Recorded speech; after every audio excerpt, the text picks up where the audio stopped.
their own precedents. I don't know what the status is with respect to this one.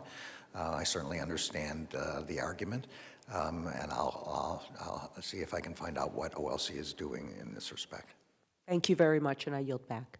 The gentlelady yields back. Ms. Bush. St. Louis, and I thank you, Attorney General Garland, for being here with us today. Thank you for sitting through all of this.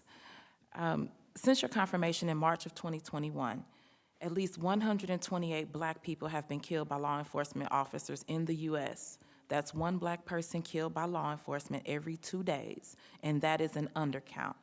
Police killings in America have been undercounted by more than half over the past 4 decades.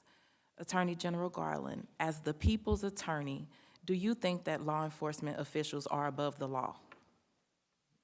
No one is above the law. I completely agree.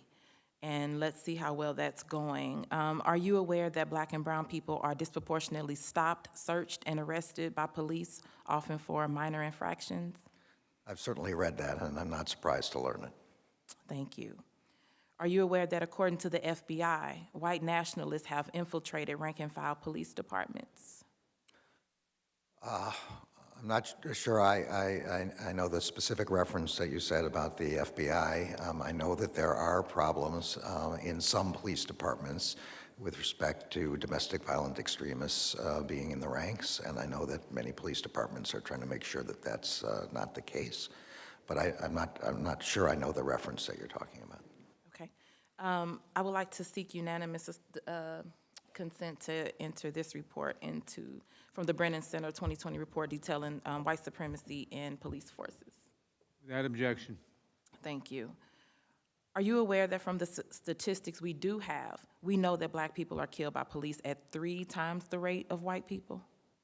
Again, I don't know the actual statistic, but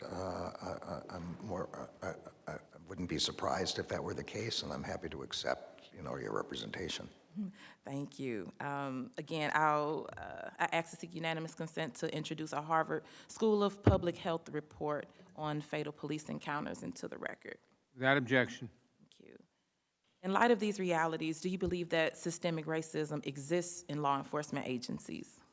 So I think racism exists in a number of areas of our society, and the purpose, for example, of these pattern or practice investigations that we do is to make sure that there is not a pattern or practice of unconstitutional policing.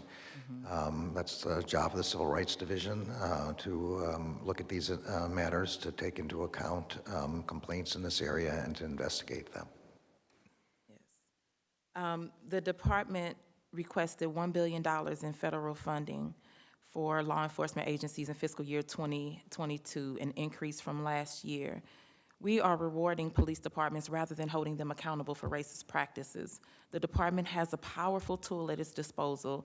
Title VI of the Civil Rights Act mandates that recipients of federal funds do not discriminate, and it makes clear that if they do, they are ineligible for federal funding. I am happy to see that the department is undergoing a 90-day review of Title VI. Given the structural racism in law enforcement agencies that you have acknowledged, will you commit today to withholding funds to law enforcement agencies that discriminate in violation of Title VI? So as you correctly point out, our Associate Attorney General and Deputy Attorney General are doing a review of Title VI and how it should be applied to our grants. I want to be clear, we are funding local police departments, but we are also making grants for the purpose of supporting constitutional policing, better community policing, better programs to ensure that there isn't discrimination. I think that there are many good-hearted and non-discriminatory police officers. We have to support them and root out the ones who violate the law. That's our job.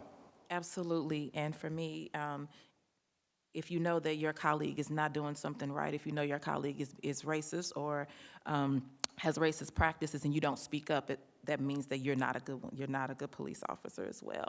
And I don't believe in good and bad. I believe that there are officers and there are people who are below the standard. I ask because St. Louis leads the nation in police killings per capita. It is a region where Michael Brown Jr. was killed in plain sight and there was zero accountability for his murder. It is where our movement in defense of Black lives began. Racialized violence is a policy choice. We can choose to subsidize it or we can choose to stop it. And so for St. Louis, the choice is clear. We must stop it. We must save lives. The Title VI review puts us on a path toward accountability. We need only to enforce it. Thank you, and I yield back. Gentlelady yields back. Mr. I Chairman. recognize Mr. Massey for the purpose of a unanimous consent request. Mr. Chairman, I ask unanimous consent to submit to the record 2 letters drafted and written and sent by Chip Roy and I to Attorney General Merrick Garland, for which we have not received a response, one dated July 15th and one dated May 13th. Without objection, Then I have another unanimous consent request to submit for the record the frames from the video that were displayed in my testimony. without objection. Ms. Jackson-Lee has a UC request, I'm told.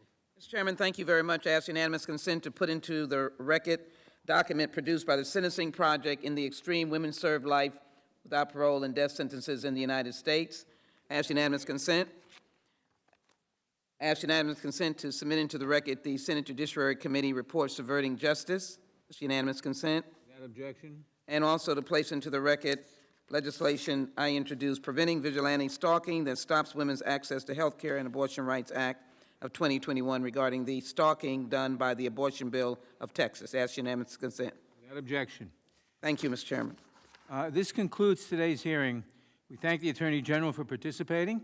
Without objection, all members will have 5 legislative days to submit additional written questions for the witness or additional materials for the record.